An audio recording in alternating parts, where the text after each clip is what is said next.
Welcome back to EconVision. In today's episode, we explore how an economy finds its balance, the point where income, spending, and production are all in sync. We call this the equilibrium national income. So, what exactly does that mean? Let's dive right in. National income is said to be in equilibrium when there is no tendency for it to increase or decrease. At that point, all the goods and services produced by firms are fully purchased. Nothing is left unsold. In other words, what firms earn equals what consumers spend. That means factor incomes equals consumer spending. If firms produce more than consumers are willing to buy, they'll have unsold stock, reduced production, and income will fall.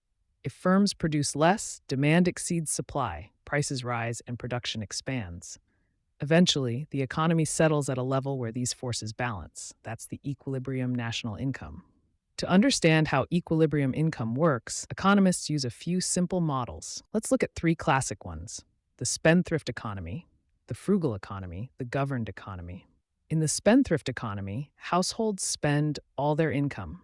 No one saves anything. That means Y equals C. All income, Y, is used for consumption, C. Firms pay incomes to households. Households spend everything back on goods and services, and firms receive it all again as revenue. It's a perfect circular flow, no leakages, no injections. The economy automatically stays in equilibrium. But of course, in real life, people do save, and that's where things get interesting.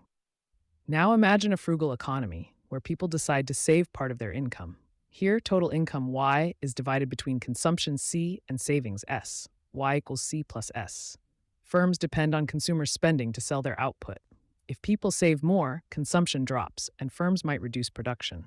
To maintain equilibrium, investments I by firms must fill the gap created by savings, S equals I. So, in a frugal economy, equilibrium is achieved when planned savings equal planned investment. If savings exceed investment, demand falls and income decreases. If investment exceeds savings, demand rises and income expands until balance is restored. Next comes the governed economy, the real-world scenario where the government plays a big role. Here, we add government spending, G, and taxes, T, to the mix. The new equilibrium condition becomes S plus T equals I plus G. That means the total leakages from the economy, savings and taxes, must equal the total injections, investment and government spending. Government spending injects demand, for example, through building roads or schools, while taxes withdraw purchasing power from households. When leakages equal injections, the economy again